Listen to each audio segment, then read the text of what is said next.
11ویں کا جو ختم ہے نا، وہ میں نے پوچھا، میری مسلمان کام والی تھی، باجی میں نے کل نہیں آنا، وہ ہم نے اصل میں 11ویں کی کھیر پکوانی ہے۔ میں نے کہا کیوں پکوانی ہے؟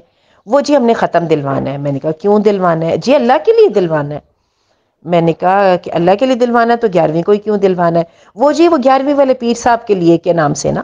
میں نے کہا ابھی تو تم نے کہا تھا کہ اللہ کے لیے دلوانا ہے، تو یہ 11ویں والے پیر، تو اب وہاں پہ وہ بیچاری گڑبڑا گئی، کیونکہ اس کو بھی نہیں اس بات کا زیادہ، اس نے اس پہ کبھی توجہ نہیں دی تھی۔ تھوڑا بہت اس نے کرنے کی کوشش کی کہ ہاں اصل میں وہ یہ ہے نا کہ وہ جی اتنے بڑے ہیں اور وہ راضی ہوں گے تو اللہ راضی ہوگا۔ تو میں نے کہا کہ پھر بلی تھیلے سے باہر آ گئی نا، پھر وسیلے والی بات ہو گئی نا۔ اور اللہ معاف کرے، وہ جو 11ویں والے پیر ہیں ان کا نام عبد القادر جیلانی ہے، جنہوں نے اپنی زندگی جو ہے توحید کی طرف بلاتے لوگوں کو خرچ کی، استعمال کی۔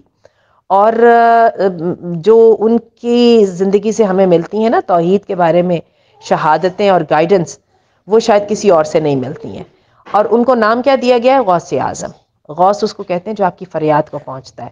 ہم اللہ رب العزت سے فریاد کرتے ہیں اور وہ غوث اعظم ہے۔ ہم نے یہ نام ان کو ایسے کیسے دے دیا؟ اور ادھر وہ یہ لاہور والوں کو، علی ہجویری کو ہم نے نام داتا صاحب کا دے دیا ہے۔ ہماری عقلیں کہاں پہ چلی گئی ہیں؟ اللہ تعالی ہمیں معاف فرمائے۔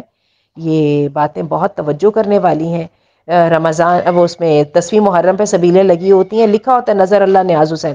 پوچھیں جی ہم تو اللہ کے نام کی دے رہے ہیں، تو میں نے کہا نیاز حسین کا کیا مطلب ہے؟ وہ جی گڑبڑا جاتی ہیں۔